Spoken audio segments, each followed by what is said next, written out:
School में social studies, English and Hindi मेरे favourite subjects थे और मुझे स्पेशली मैथ्स एंड साइंस में मुश्किल आती थी। लेकिन मेरे कोर इंटरेस्ट के कारण मेरा ओवरऑल रिजल्ट बहुत अच्छा होता था। उस समय मैंने रियलाइज किया कि मुझे अपने हर काम में आउटस्टैंडिंग होने की ज़रूरत नहीं है और अगर मेरे कोर एरियाज सॉलिड हैं तो मुझे कोई प्रॉब्लम नहीं होगी। लेकिन हम ये सब बात क्यों कर रहे हैं? Hello and welcome to ET money Hindi. आज हम आपके पोर्टफोलियो के लिए कोर फंड पर डिस्कशन करेंगे।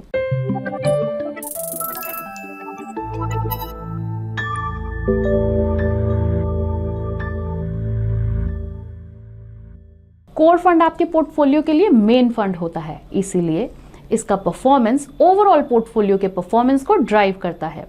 जरूरी नहीं है कि कोर फंड एक सिंगल फंड ही हो, ये 2, 3 या 4 फंड्स भी हो सकते हैं। लेकिन आपको कोर फंड की जरूरत क्यों है? क्या आपके पास डिफरेंट टाइप्स के फंड्स जैसे flexi cap, mid cap, small cap, sectoral, thematic etcetera नहीं हो सकते और बस अपना पैसा उनमें डिवाइड कर दें?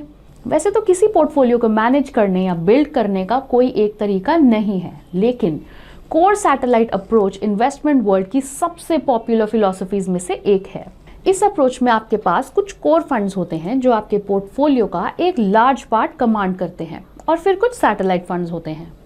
कोर फंड्स रिटर्न्स और स्टेबिलिटी का ख्याल रखते हैं और सैटेलाइट फंड्स ओवरऑल रिटर्न्स को बूस्ट करने में हेल्प करते हैं या बेहतर तरीके से डाइवर्सिफाई करने में हेल्प करते हैं। इस वीडियो में हम एग्जामिन करेंगे कि कौन सी कैटेगरीज के फंड्स आपका कोर फंड होना डिजर्व करते हैं। ये वीडियो 3 सेक्शंस में डिवाइडेड है। Why does a core fund matter for a good portfolio? What are the attributes of core fund and what categories can qualify as core funds? Among the categories that qualify, which is the best option? तो आइए शुरू करते हैं।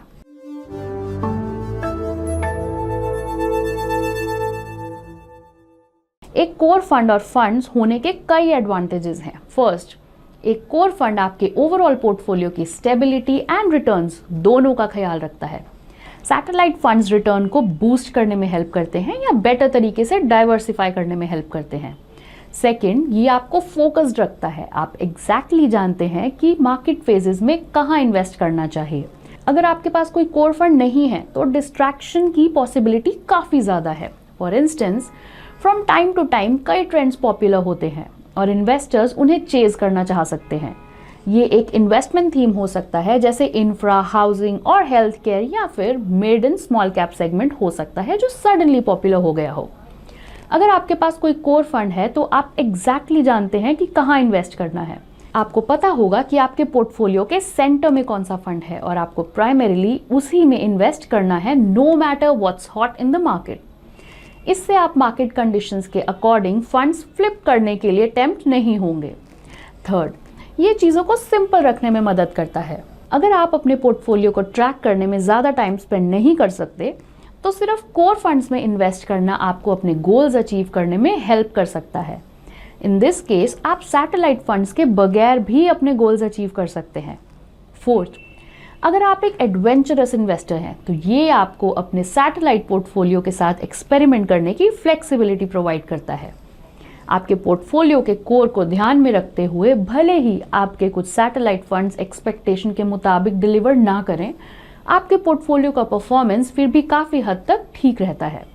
तो overall आपके portfolio में core funds होने से पोर्टफोलियो मैनेज करना आसान हो सकता है और आपको अपने गोल्स को ज़्यादा एफिशिएंटली अचीव करने में मदद मिल सकती है। तो कौन से फंड्स कोर फंड्स बनने के लिए क्वालिफाई करते हैं, आइए देखते हैं। लेकिन शुरू करने से पहले एक ज़रूरी बात, जैसे आपके फंड्स का सही होना इम्पॉर्टेंट है वैसे ही right term and health insurance भी इम्पॉर्टेंट है। ये इंश्योर करते हैं कि आपकी ड्रीम्स और फाइनेंसेस लाइफ की अनसर्टेनिटीज से प्रोटेक्टेड रहें और इसीलिए हमने ईटी मनी पर टॉप इंश्योरेंस कंपनीज के टर्म एंड हेल्थ प्लान्स को पिक किया है। आप ईटी मनी ऐप पर आसानी से उन्हें कंपेयर करके खरीद सकते हैं और अगर आपको किसी हेल्प की ज़रूरत है तो हमारे इंश्योरेंस एक्सपर्ट्स के साथ आप कॉल पर भी कनेक्ट कर सकते हैं। चलिए अब वापस कोर फंड्स पर आते हैं।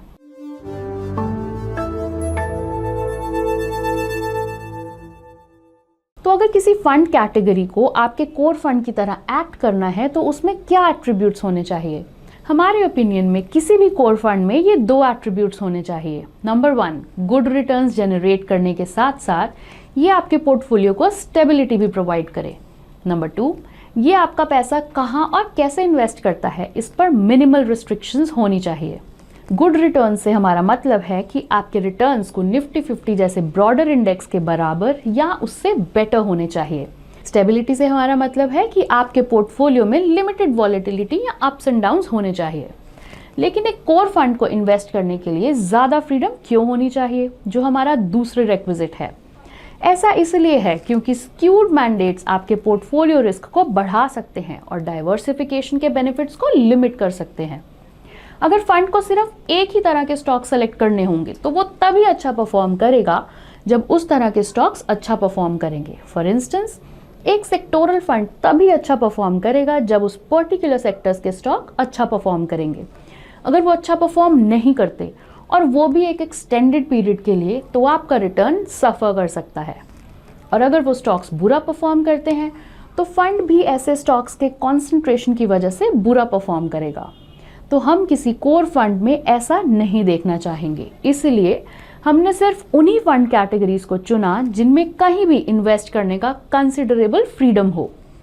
हमारा अगला सवाल ये था कि किस कैटेगरी के फंड्स कोर फंड्स बनने के लिए क्वालिफाई करते हैं। क्या ये इक्विटी, डेट या हाइब्रिड कैटेगरी से होने चाहिए? अब इस बात में कोई डाउट नहीं है कि इक्विटी का रिटर्न पोटेंशियल बेस्ट है, और अगर आप एक्यूमुलेशन फेज में हैं तो आपके पोर्टफोलियो में इसका एक क्रूशियल रोल भी होगा। इसलिए हमने इक्विटी फंड कैटेगरी को कंसिडर करने का डिसीजन लिया। इसका मतलब ये नहीं है कि डेट फंड्स और हाइब्रिड फंड्स कोर फंड्स नहीं हो सकते। एक डेट फंड किसी रिटायरी के पोर्टफोलियो में एक कोर फंड हो सकता है। और अगर आप ऑटोमेटिक एसेट एलोकेशन देख रहे हैं तो यहाँ तक कि एक हाइब्रिड फंड भी एक कोर फंड हो सकता है। हाउएवर, हम अपने डिस्कशन को इक्विटी फंड्स तक ही लिमिट करेंगे क्योंकि वो एक्यूमुलेशन फेज में नेचुरल चॉइस है। इक्विटी फंड कैटेगरीज 11 तरह की होती हैं। तो किसे कोर फंड बनने के लिए क्वालिफाई करना चाहिए? आप उन 2 क्राइटेरियाज को रिकॉल करें जिन्हें हमने अभी डिस्कस किया था। फंड को सफिशिएंट स्टेबिलिटी इंश्योर करते हुए अच्छे रिटर्न्स जनरेट करने चाहिए, और इसके पास इन्वेस्ट करने के लिए कंसिडरेबल फ्रीडम होनी चाहिए। जब स्टेबिलिटी की बात आती है तो लार्ज कैप स्टॉक्स सबसे ज़्यादा स्टेबल होते हैं। इसलिए हमने सिर्फ उन्हीं कैटेगरीज को पिक करने का डिसीजन लिया जिनमें कम से कम 50% का लार्ज कैप एलोकेशन हो, और हमने उन कैटेगरीज को एक्सक्लूड करने का डिसीजन लिया जो सिर्फ एक स्पेसिफिक टाइप ऑफ स्टॉक्स में इन्वेस्ट करने के लिए मैंडेटेड है। ऐसी कैटेगरीज के पास इन्वेस्ट करने के लिए लिमिटेड फ्रीडम है। अब आइए डिफरेंट इक्विटी फंड कैटेगरीज पर नजर डालें और देखें कि कौन सी कैटेगरीज क्वालिफाई करती हैं। अब 11 कैटेगरीज में से 6 ने क्वालिफाई नहीं किया। इनमें शामिल हैं mid cap, small cap, multi cap, dividend yield, value और कॉन्ट्रा, सेक्टोरल और थीमेटिक। इन कैटेगरीज के पास या तो 50% से कम लार्ज कैप एलोकेशन था या उनके इन्वेस्टमेंट मैंडेट पर कुछ टाइप के रिस्ट्रिक्शंस थे। फॉर इंस्टेंस, वैल्यू और कॉन्ट्रा फंड्स को मेनली वैल्यू और कंट्रेरियन थीम के अकॉर्डिंग ही इन्वेस्ट करना चाहिए। सेक्टोरल और थीमेटिक फंड्स को किसी सेक्टर और थीम में ही इन्वेस्ट करना चाहिए। इसलिए जो कैटेगरीज क्वालिफाई करती हैं उनमें शामिल है large cap, large and mid cap, flexi cap, ELSS and focused. In funds में आमतौर पर एक लार्ज कैप बायस है और उनके इन्वेस्टमेंट फिलॉसफी पर भी मिनिमल रिस्ट्रिक्शंस हैं। यहाँ ELSS और टैक्स सेविंग फंड मिसलेनियस तरह के हैं। इन फंड्स में 3 इयर्स का लॉक इन पीरियड होता है और इन्हें सिर्फ टैक्स सेविंग सोल्यूशन की तरह देखा जाता है। मतलब जिनके लिए टैक्स सेविंग प्रायोरिटी है, ELSS उनके लिए एक्सीलेंट चॉइस है जिससे वो बड़ा कॉपस एक्यूमुलेट कर सकते हैं और टैक्स भी बचा सकते हैं। ऐसे इन्वेस्टर्स के लिए ELSS उनके पोर्टफोलियो का कोर फंड बन सकता है, इसीलिए हमने उन्हें हमारी स्टडी में इंक्लूड किया है। आइए अब different risk and return matrix में इन 5 कैटेगरीज को कंपेयर करें और बेस्ट कैटेगरी आइडेंटिफाई करें।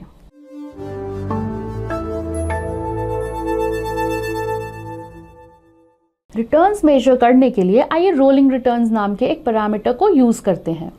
रोलिंग रिटर्न एक फंड का परफॉर्मेंस स्पेसिफाइड टाइम पीरियड में कंटिन्यूअस बेसिस पर शो करता है और फंड की कंसिस्टेंसी इंडिकेट करता है। सेबी ने 2017 में म्यूचुअल फंड्स का रीक्लासिफिकेशन किया, जिसके बाद काफी फंड्स ने अपना मैंडेट चेंज कर दिया। इससे सेम कैटेगरी के फंड्स को कंपेयर करना काफी आसान हो गया। तो हम जनवरी 2018 और जुलाई 2023 के बीच 3 साल के रोलिंग रिटर्न्स देखे। यहाँ आप देख सकते हैं कि किस तरह 3 ईयर एवरेज रोलिंग रिटर्न्स के लिहाज से 5 कैटेगरीज कंपेयर की गई हैं। हमने कंपैरिजन के लिए निफ्टी 50 इंडेक्स को भी इंक्लूड किया है।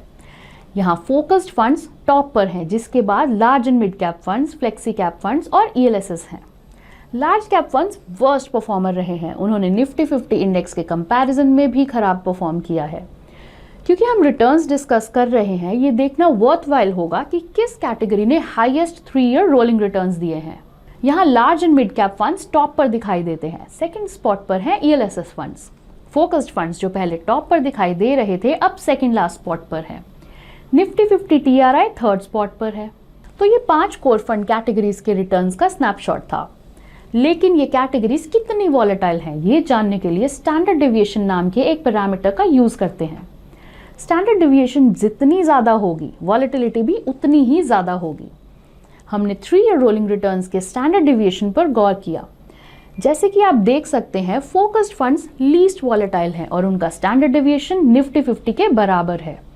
इसके बाद लार्ज कैप फंड्स आते हैं और उसके बाद flexi cap funds, large and mid cap funds, ELSS funds सबसे ज्यादा वॉलेटाइल हैं। अब अगला पैरामीटर जिसका यूज हम डाउनसाइड प्रोटेक्शन चेक करने के लिए कर सकते हैं, वो है मिनिमम 3 साल का rolling return.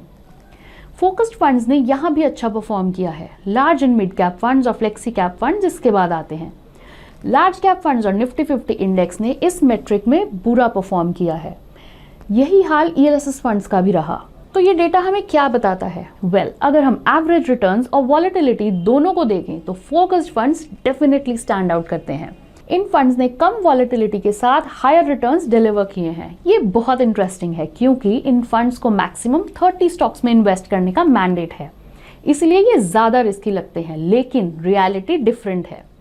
Large cap funds average returns और वॉलेटिलिटी दोनों ही पैरामीटर्स में निफ्टी 50 इंडेक्स को आउट परफॉर्म करने में अनसक्सेसफुल रहे हैं। Flexi cap funds return and risk दोनों पैरामीटर्स के अकॉर्डिंग मिडल में रहे हैं। अपने हायर मिड कैप एक्सपोजर को देखते हुए large and mid cap funds एक high risk high return profile दिखाते हैं। ELSS फंड्स ने कंपैरेटिवली लोअर एवरेज रिटर्न के साथ हायर वॉलेटिलिटी शो की है। तो अब आपको कौन सी कैटेगरी चुननी चाहिए, आइए देखते हैं।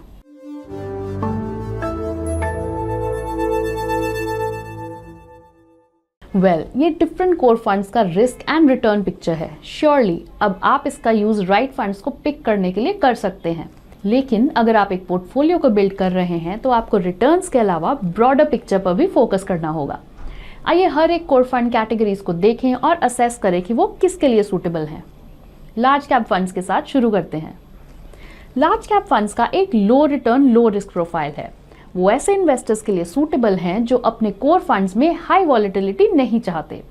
हाउएवर, ये देखते हुए कि most active large cap funds के लिए निफ्टी 50 इंडेक्स को बीट करना बहुत डिफिकल्ट होता जा रहा है, बेटर होगा कि आप एक्टिव लार्ज कैप फंड के बजाय किसी इंडेक्स फंड को चूज करें। इंडेक्स फंड्स का एक और एडवांटेज है, वो आपके ऊपर सही फंड्स चुनने का बोझ नहीं डालते। जब आप इंडेक्स फंड्स को पिक करते हैं तो आप जानते हैं कि आपको मार्केट लिंक्ड रिटर्न्स मिलेंगे।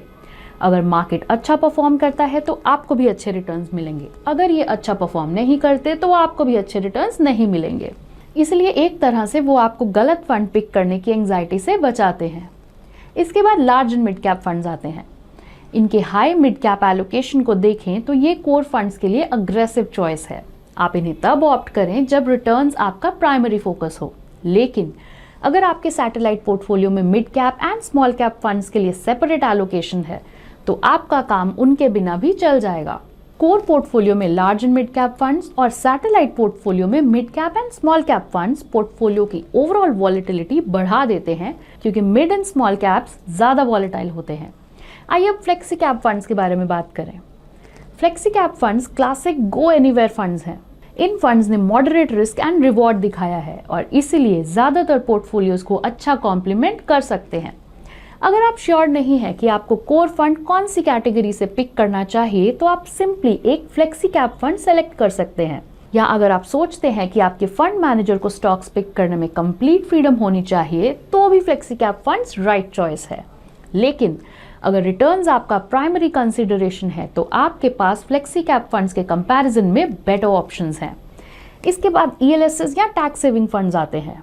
ये फंड्स ऐसे किसी भी इन्वेस्टर के लिए एक कोर फंड का काम कर सकते हैं जो टैक्स सेव करने के साथ साथ वेल्थ बिल्ड करना चाहते हैं।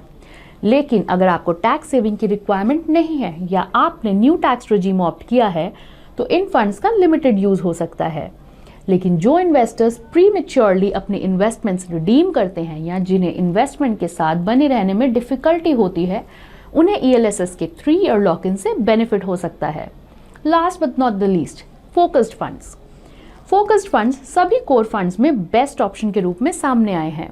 उन्होंने वॉलेटिलिटी को कंटेन करते हुए अच्छे रिटर्न्स डिलीवर किए हैं। इस तरह वो किसी भी पोर्टफोलियो के लिए सूटेबल है। लेकिन अगर इन फंड्स में कॉन्सेंट्रेशन से आप अनकंफर्टेबल है तो आप और ज्यादा diversified flexi cap funds consider कर सकते हैं। इसलिए ये कुछ ब्रॉड गाइडलाइंस हैं जिन्हें आप अपने कोर पोर्टफोलियो के लिए फंड्स पिक करने में यूज कर सकते हैं। इन गाइडलाइंस की समरी आप अपनी स्क्रीन पर बने टेबल में देख सकते हैं। बेशक आपकी रिक्वायरमेंट्स के अकॉर्डिंग आपके पास एक से ज्यादा कैटेगरी के फंड्स हो सकते हैं। फॉर एग्जांपल, टैक्स सेविंग के लिए ELSS फंड और रिटर्न पोटेंशियल के लिए एक large and mid cap fund एक पॉसिबल कॉम्बिनेशन हो सकता है। अगर आप एक्टिव एंड पैसिव का एक कॉम्बिनेशन चाहते हैं तो आप एक flexi cap and a large and mid cap fund के साथ साथ एक निफ्टी 50 इंडेक्स फंड में इन्वेस्ट कर सकते हैं। जैसे कि हमने पहले डिस्कस किया था, आप सिर्फ कोर पोर्टफोलियो पर फोकस करना चूज कर सकते हैं और सैटेलाइट पोर्टफोलियो को कंप्लीटली छोड़ सकते हैं। लेकिन इससे पहले कि ये वीडियो खत्म हो, आपको एक जरूरी बात याद रखनी होगी। अगर आप अपने पोर्टफोलियो के कोर में एक से ज्यादा फंड्स रख रहे हैं तो इंश्योर करें कि वे डिफरेंट फंड हाउसेस से हों। डिफरेंट फंड हाउसेस में डाइवर्सिफाई करना क्रिटिकल है। सेम फंड हाउस की स्कीम्स एक ही तरह के स्टॉक्स रख सकती है। फॉर एग्जाम्पल, एक फोकस्ड फंड और सेम फंड हाउस के एक फ्लेक्सी कैप फंड में लगभग 80% ओवरलैप हो सकता है। अगर ऐसा होता है तो दोनों ही स्कीम्स आपको सिमिलर रिटर्न्स देंगी और दो अलग अलग फंड्स में इन्वेस्ट करने का कोई पॉइंट नहीं होगा। 30% to 40% ओवरलैप उतना अलार्मिंग नहीं है, लेकिन अगर ओवरलैप ज्यादा है तो इसे अवॉइड करें। हमने डिस्क्रिप्शन में एक और वीडियो का लिंक दिया है जो आपको पोर्टफोलियो ओवरलैप को चेक करने में हेल्प करेगा। इसी के साथ हम इस वीडियो के एंड में आते हैं। उम्मीद है कि आपने इसे यूजफुल पाया होगा। अगर आपने इसे यूजफुल पाया है तो इसे दूसरों के साथ शेयर करना ना भूलें। हम जल्द ही एक और इंसाइटफुल वीडियो के साथ आपसे फिर मिलेंगे। तब तक के लिए take care. Mutual fund investments are subject to market risks. Read all scheme related documents carefully.